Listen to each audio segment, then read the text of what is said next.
My wife crying. It sounds most unlike her. Are you all right, Peggy? Well, I knocked for quite a long time after I heard the bump, and then I got dressed and I came up to look for you, Mr. Thompson. The door's locked and my wife's got the key. I've got the pass key, sir.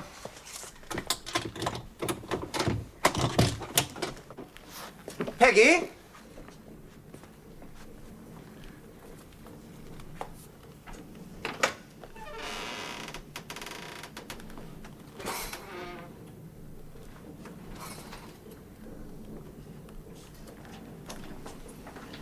I don't understand it. Wherever can she be? Oh, perhaps she locked the door and went for a stroll.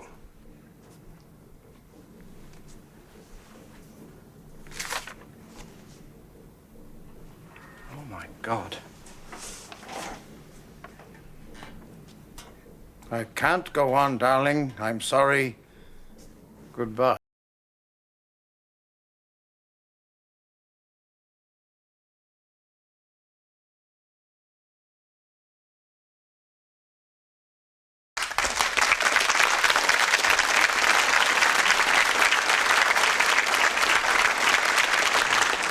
Hello, good evening, and welcome to Whodunnit. Now, we're all here, gathered together, to solve, or try to solve, the crime, or the possible crime, that you've just seen. And to help us, we have our panel of, I hope, experts. We have a crime writer extraordinaire, one-time jockey, Mr. Dick Francis. Good evening. Hello, Dick, welcome. 32 years a policeman and retired as head of the flying squad, Mr. Frank Davis.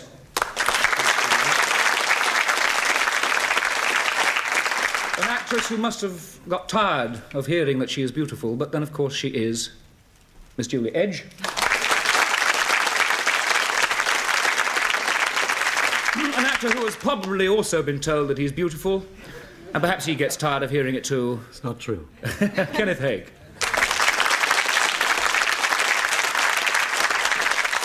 I'd like to welcome you, the studio audience. I wonder if you would kindly hold up these cards that you will find on every seat, I hope. Yes, there we are. Now, I'll explain fully about these cards a little later on. But the idea is this. You will later on write down as many clues as you can find, and then finally you will write down, in fact, who you think done it. Now, what, in fact, did happen aboard the luxury liner SS Lloyd? There is an open porthole, there is a missing lady, and you are about to see the rest of the action.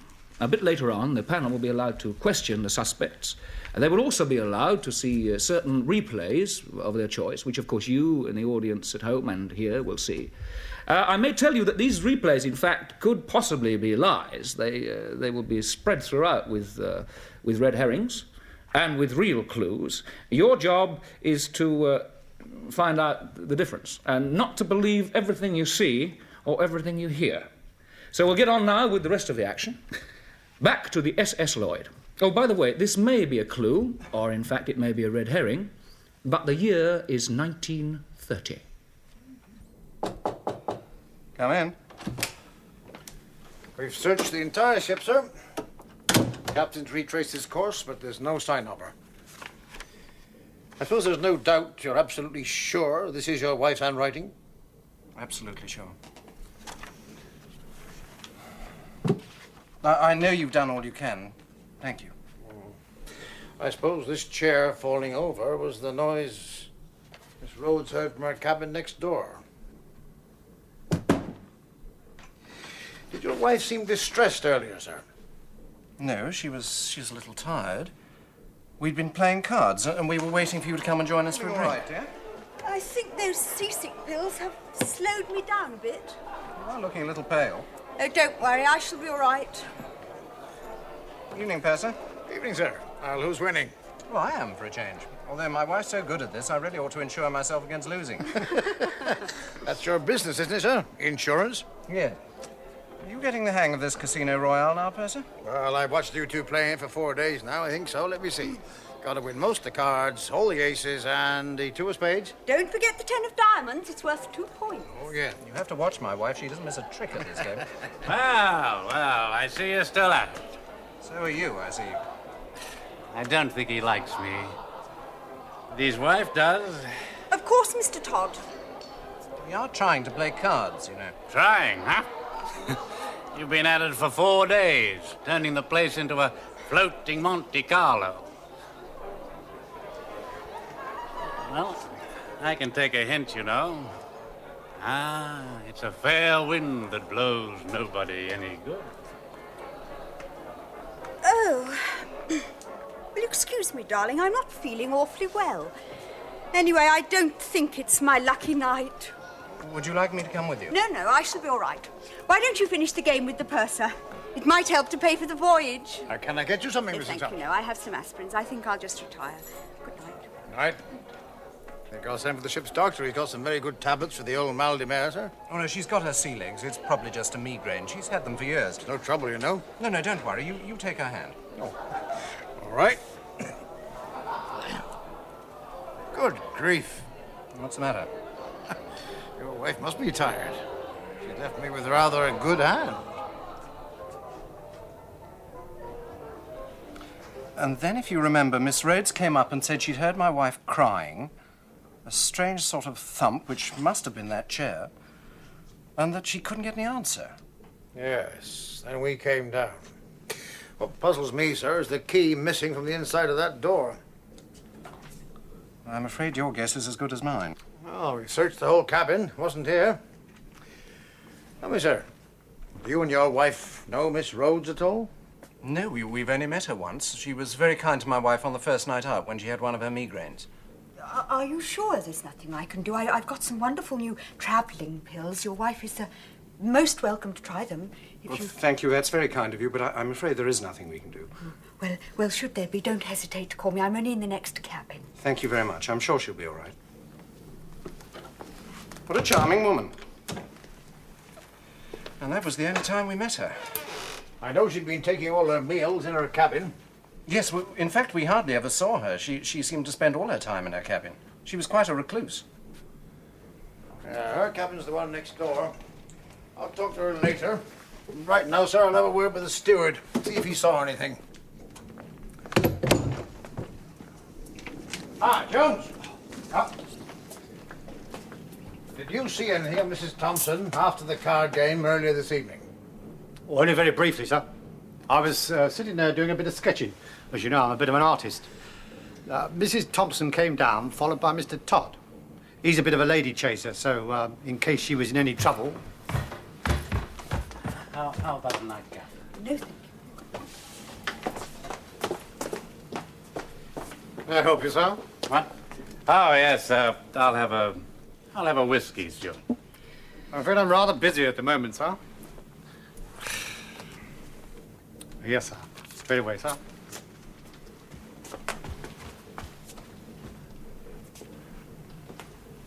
Todd staggered towards his cabin, which, as you know, is next to Mrs. Thompson's, and I went to get his drink.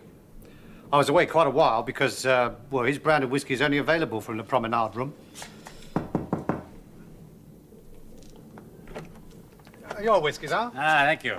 Oh, steward, here's your pass key. I got it from your cubbyhole. I must have left mine up in the bar somewhere. Thank you, sir. Oh, and I think you better knock on Mrs. Thompson's door. She said she wasn't feeling very well. Thank you, sir.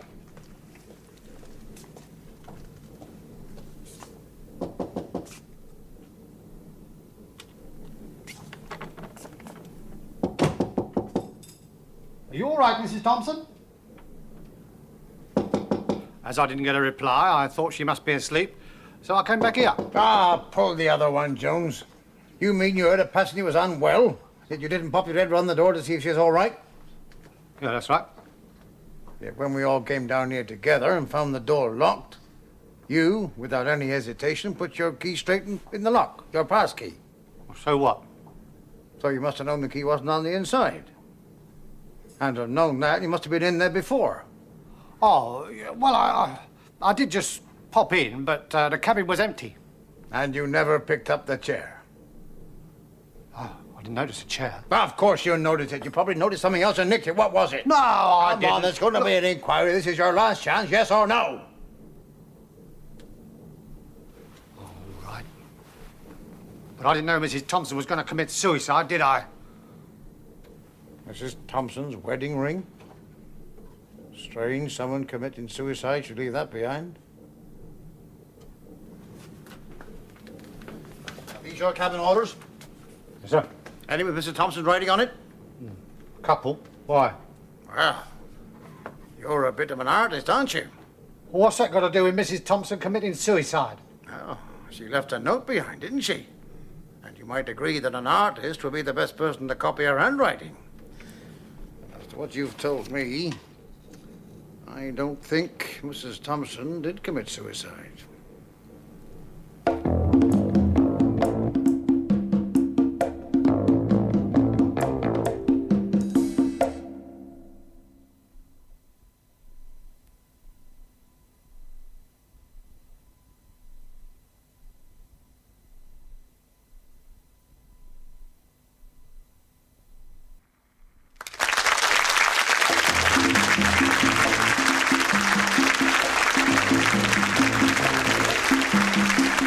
Welcome back to Whodunnit, and for those of you who've just arrived home, welcome to Whodunnit.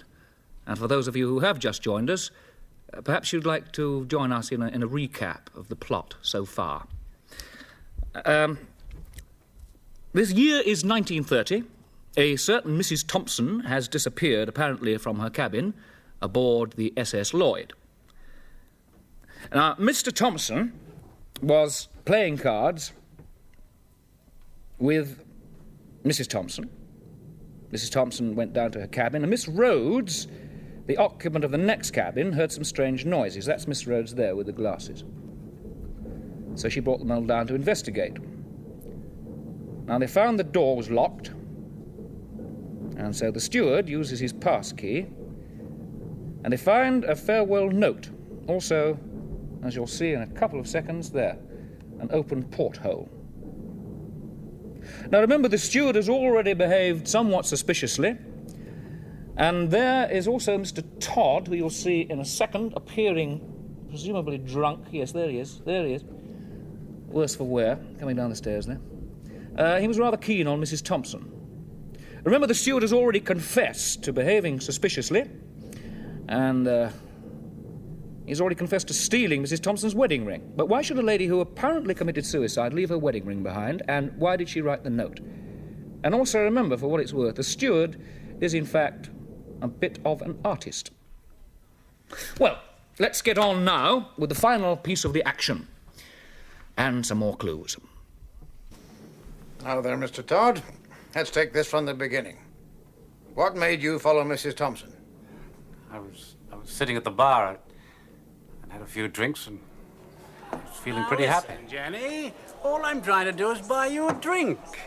I'll tell you what, look, they're showing one of those new talkies in the Cinematograph Lounge. It's a Mae West. Now, there's a woman. No, thank you, Mr. Todd. I had quite enough of you last night. I don't trust a man who can't hold his liquor. Oh, come on, Jenny. I said I was sorry about last night. I was only being playful. Your playful will get you into trouble someday. When you've had too much to drink, I don't think you know what you're doing. You really hurt me. Well, if you're going to be childish about it, I'll direct my attentions to a more mature woman like Mrs. Thompson over there. Well, I hope for her sake she refuses you. Though I must admit she does need cheering up. She always looks so miserable when she's with her husband. But I'll cheer her up, all right. You don't know what you're missing. Ah, the fair Mrs. Thompson. Thank goodness he's gone.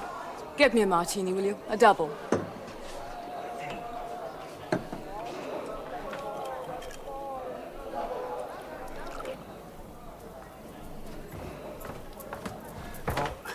Mrs. Thompson, what about a nightcap? No, thank you, Mr. Todd. I'm not feeling too well. Good night.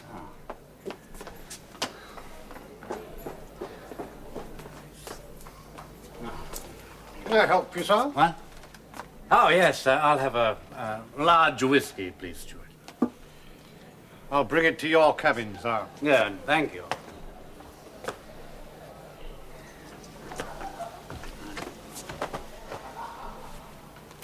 Passkey.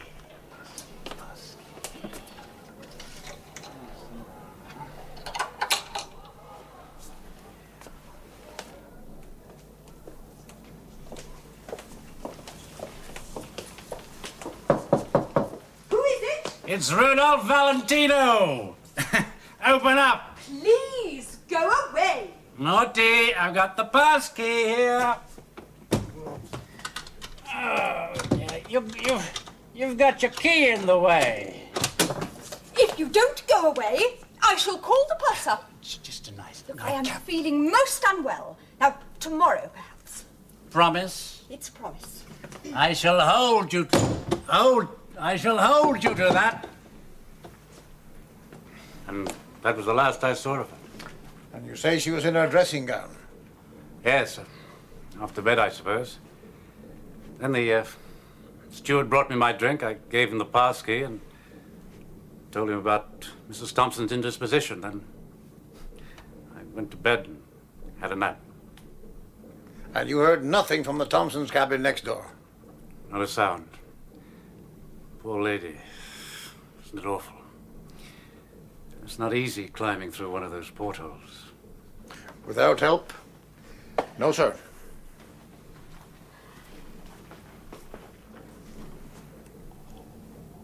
I'm very sorry to bother you, Miss Rhodes, but would you try and remember everything you heard from the Thompsons' cabin next door? Oh dear, well, I wasn't listening deliberately, of course, but I couldn't help overhearing because their voices were raised, and she was talking to someone, a man, I don't know who. Yes, that was Mr. Todd, yeah. And then I heard a door slam. In fact, I think I heard it slam twice. I couldn't hear very well because my gramophone was playing, but I did hear Mrs. Thompson was crying.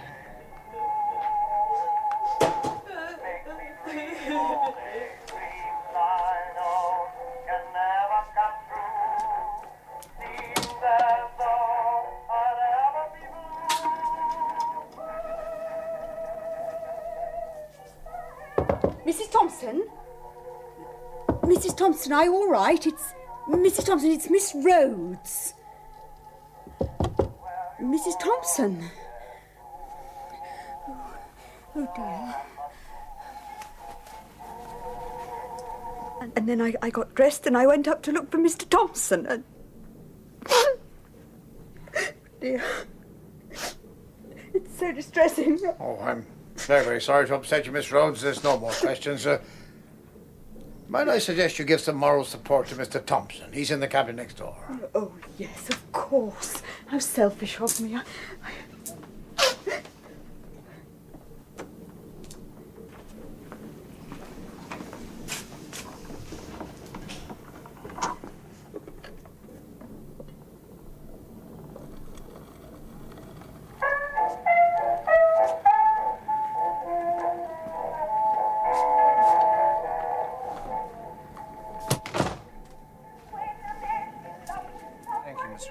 I shall be all right now. Well, don't hesitate to call me if there is anything. I'm only next door. Well, you've been very kind. Thank you very much. Any news, Percy? Not yet, sir.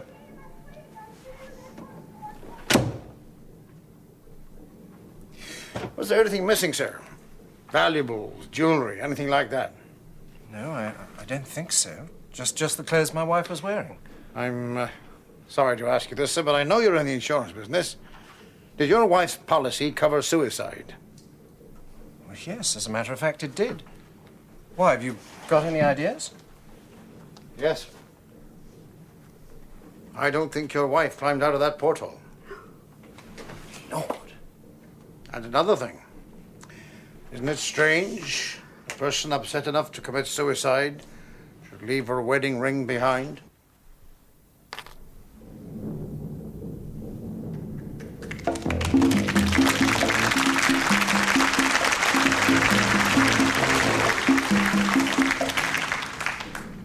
A sea of puzzled faces.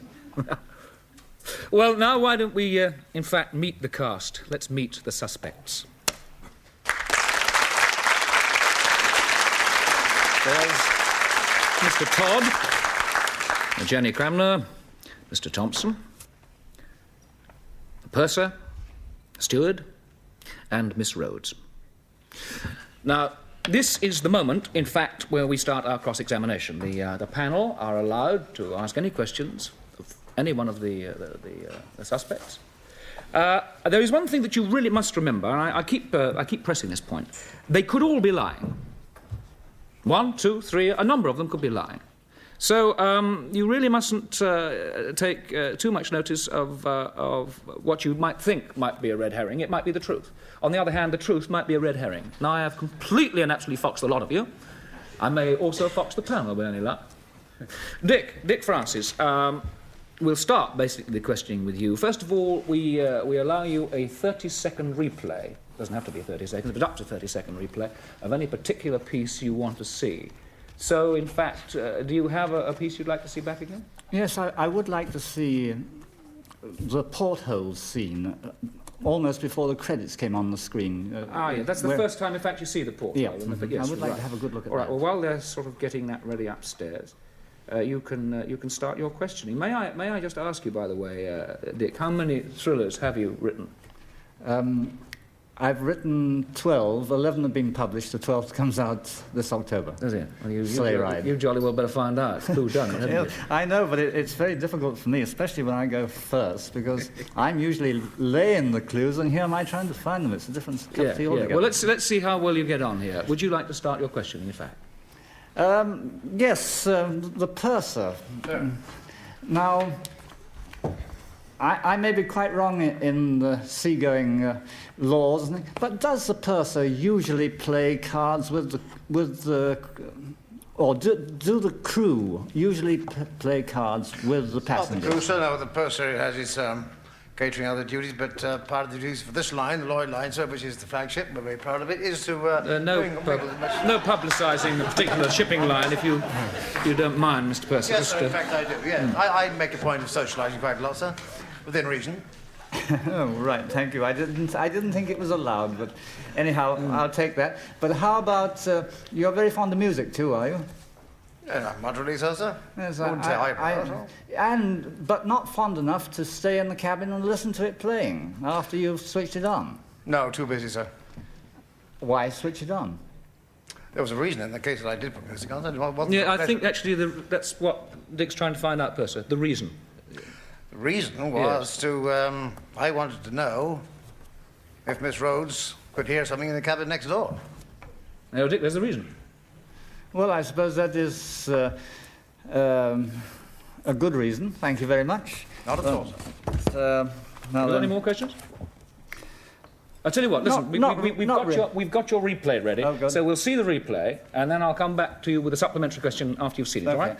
Now, here we are. The replay is the scene, the first time you, in fact, see the porthole. And here we go now on your monitors. Oh, my God. I can't go on, darling. I'm sorry. Goodbye.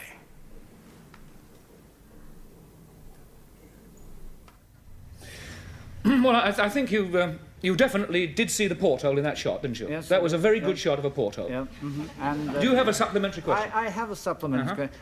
Was the chair, in fact, knocked over, or did you make out it was knocked over and you picked it up? Well, it had been knocked over and replaced, so yes. Oh, thank you, because the porthole on my second looked a little bit too undisturbed, but thank you very much. Right, you are. Now, thank you very much indeed, Dick, for your pertinent questions. We go on now to Frank Davis. Frank, you obviously, in your time in the police force, must have tackled a lot more difficult crimes than this, possibly. What was the one that sticks out in your mind particularly? Well, there were many crimes that I investigated, but probably the last one, the one that gave most satisfaction, was the capture of John McVicar in November 1970, where he'd led us a bit of a dance for about 2 years, following his escape from Durham, and eventually, as you know, and everybody else knows, the flying squad went down into South London and we ambushed him in his flat, called him bang to rights. Yes, I remember that very well indeed. No trouble. Everybody expected trouble. We didn't get it. No. Well, I don't think you're going to have any trouble with this lot, quite frankly. Would you perhaps like to tell me now what piece you'd like to see replayed? Yes, I'd like the piece where Mrs. Thompson opens the door to Mr. Todd. Where she opens the door to Mr. Todd. Right, you will see that very shortly. Perhaps you'd now like to ask your questions. Yes, a couple of questions. I'm going to aim at Miss Rhodes. She looks the most innocent person there. Miss Rhodes, the glasses you wear, are they plain glass? Oh, no, I'm long-sighted. You're long-sighted? Yes. Do you play cards? No. You don't play cards? No. Those are the only two questions I wanted to ask. No more. Very good. All right. My goodness, that's the shortest questioning. Of course, being a police officer, naturally, you can get to the nub very quickly, as they say. Now, I think, in fact, we've got your piece coming up on the screen. Who is it? It's Rudolph Valentino. Open up. Please, go away. Naughty, I've got the pass key here. Oh, yeah, you've got your key in the way. If you don't go away, I shall call the purser. It's just a nice Look, I am feeling most unwell. Now, tomorrow, perhaps. Promise? It's a promise. I shall hold you to... I shall hold you to that. And that... Right, there you are, Frank. Now, do you have a supplementary question to anybody? No supplementary. No supplementary. Right. Julie Edge, let's get to you now. Are you interested in reading about crime, by the way? Do you read a lot about crime? No, not much, I'm afraid. Do you write at all? No. Have you played many criminals? Only 2, and I got killed in both, so I never solved the problem, really. That happens to me. I get killed in everything I do. I hope I'm not going to get killed in this, I may say, but I usually get killed in everything. Perhaps you'd like to tell me what you would like to see. Yes, I like to see in the very beginning when they were gambling. The card-playing session? Yes. Right. Well, the card-playing session you shall see. Meantime, perhaps you'd like to start your questioning. Yes, I haven't got many questions, but I'd like to ask Mr. Thompson, why do you think your wife would give the purser a very good hand? Well, I think my wife was obviously feeling unwell at that time. And, on board ship, when one is feeling as ill as that, one presumably just wants to get one's cabin as quickly as possible. Even when the other person was playing against you? Well, was it a game about money? No, not about money. No, she was just playing with me, as we frequently go on cruises together, and this is a game we've played for many years. Oh, I see. You didn't gamble for money or anything like that? No. The money was mine. May I ask why you ask if they were gambling for money? I don't well, quite it's only see why... because you mentioned that maybe they would pay the fare, and it seemed that they had no money, very little money. Ah, like that. Yeah, I missed that. Yeah, very good. I think your replay is just about ready. I must try that. What? I must try that. We're just about... This is the card-playing scene. All right, here we go. On your screens any second now. Oh, I see you're still at it. So are you, I see. I don't think he likes me. But his wife does. Of course, Mr. Todd. We are trying to play cards, you know. Trying, huh? You've been at it for 4 days, turning the place into a floating Monte Carlo. Well, I can take a hint, you know. It's a fair wind that blows nobody any good. Well, there you are. You've seen that. Did you have a supplementary, Julie?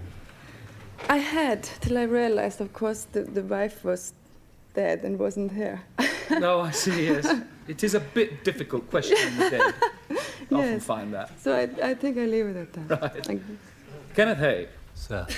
You've played lots of criminals, haven't you, Ken? No. Oh, yes, I'm sure you have. I've seen you playing some very Just nice the way I look, it's the way I walk. Right, would you like to tell me what you're going to choose as your playback?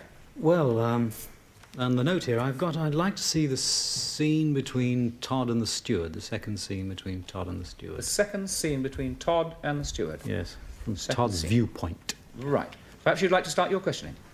Yes, I'd like to ask the purser, I wasn't travelling very much in 1930, but when I did go by sea, not so long ago, Purser was indeed a very sociable fellow. Could you tell me where you sat, Miss Rhodes? Where I sat? Yes. And meals, was it? Yes. What table number you gave her or anything like that? 31, sir. It's not a very good table, you know. Very good answer, though, wasn't it? In actual fact, if I say so, sir, she never did sat there because she had all her meals in her cabin. An even better answer. Yes. Now, I'd like to ask the steward something. Could you tell me where you found the wedding ring that you stole? Yes, it was on the table, just inside the door. Table 31 or... The table in the cabin. Which cabin? Mrs. Thompson's cabin. Right. And Mr. Todd, have you won or lost... Mr. Thompson, I beg your pardon, Vincent. Have you won or lost a lot of money at gambling? No, I don't gamble. Thank you. Is that the end of your questioning? For the moment, till I'm ready to prefer charges. Right. Well, we will now see the particular piece you wanted played back. The first scene between... the second scene, rather, between the steward and... I can't remember now, but you'll see it. Here it comes, on the screen. Your whiskey, sir. Ah, thank you. Oh, steward, here's your pass key. I got it from your cubbyhole. I must have left mine up in the bar somewhere. Thank you, sir. Oh, and I think you better knock on Mrs. Thompson's door. She said she wasn't feeling very well. Thank you, sir.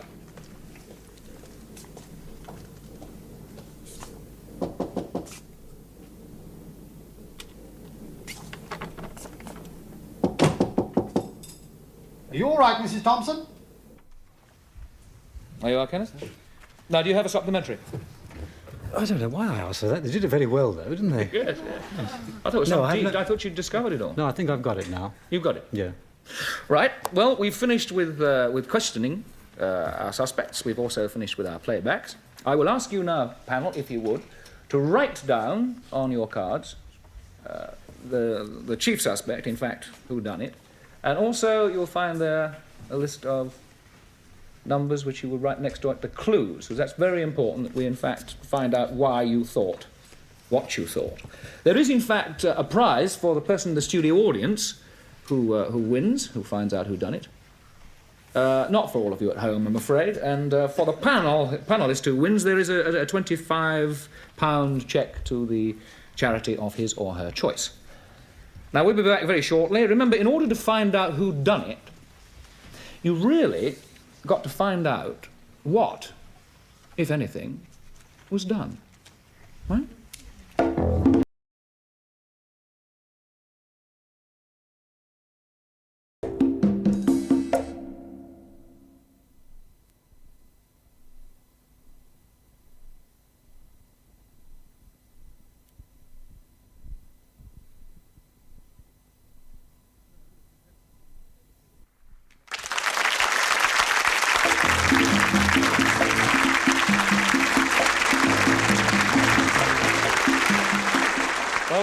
The cards have all been collected, and we do, in fact, have a winner. We had a number of people who actually got it right, but Mrs. Olive Waters here, in fact, got most of the clues. And so, Mrs. Walters, you are the winner. Tell me, what do you do? You come from Rickmansworth, isn't it? Chorley Wood, Rickmansworth. Right, yes. What do you do? You go out to work? Yes, I do. I'm a payroll supervisor. A payroll supervisor? Have you been involved in any of these nasty things that can happen to No, payroll? But obviously you'd have a pretty good idea who done it, wouldn't you? I would, yes. You have a choice of any of the gifts here on this table. All of these have been used in the play we saw. You can have anything you like, except the shit, because I think we'll be needing that later on. So would you like to choose? Yes. You've got you've got some pearls there. You've got a bangle here, a watch, pocket watch, cufflinks, set of glasses, decanter. And there's this jewel box, is it? Yes. And binoculars, and of course there's this this case. So the choice is yours. I think I'll take the jewel box. The jewel box. Yes, please. Can I give Mrs. Walters the jewel box now? You can take it with you. There we are. Thank you very much. And congratulations. Thank you. And bye-bye. Nice to have seen you.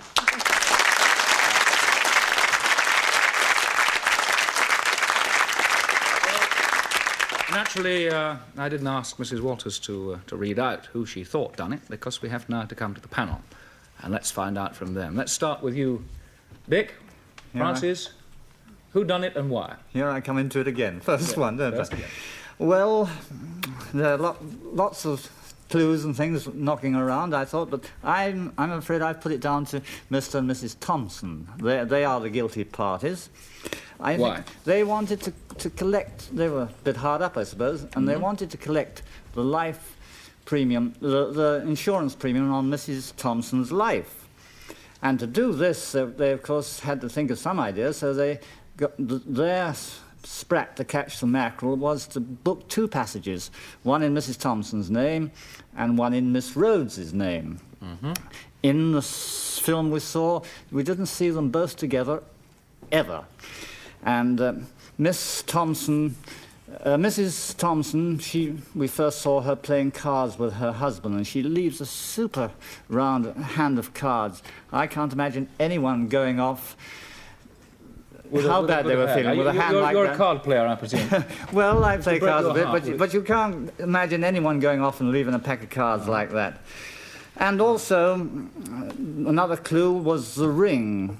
Yeah, what about it? Well, the ring was left in Mrs. Thompson's bedroom, and because after her disappearance, you put disappearance in inverted commas, Miss Rhodes she couldn't act as Mrs. Thompson anymore, so she had to leave the wedding ring there, you see. That's why the wedding... Well, thank you. I think that's about 5 or 6 clues you've given us there. Let's get on to Frank. Frank Davis, who do you think done it and why? Well, I have to agree with Dick, unfortunately. I was hoping that I'd be on the other side. But I must agree with him, and I started by eliminating the 2 most likely and obvious suspects. And I didn't find that too difficult, because Mr. Todd was too sloshed to manoeuvre the body out of the porthole. And we had a thief, but I accepted that he, in fact, walked into the room, probably sent there because he'd heard that Mrs. Thompson wasn't well and saw the ring and picked it up. So, in fact, you basically agree entirely with Dick? Oh, yes. Right, Julie, what about you? Juliet? Oh, the same, yes. Yeah, you agree? So if you're all winners, that's... yes, I see. It's quite a lot of money so far if you're all winners, yes. Now, what about Kenneth? Well, often in my career I belonged to companies with high artistic pretensions and very low budgets. I think the Thompsons must have been convinced theatre-goers. And the great trick, of course, is if you're doubling up as a character, is not to appear on the stage meeting yourself. Very difficult. It is very difficult, isn't it? So I think... you, in fact, think also that was... An insurance fraud. I see, yes. I wonder if the person or persons who done it will please stand up.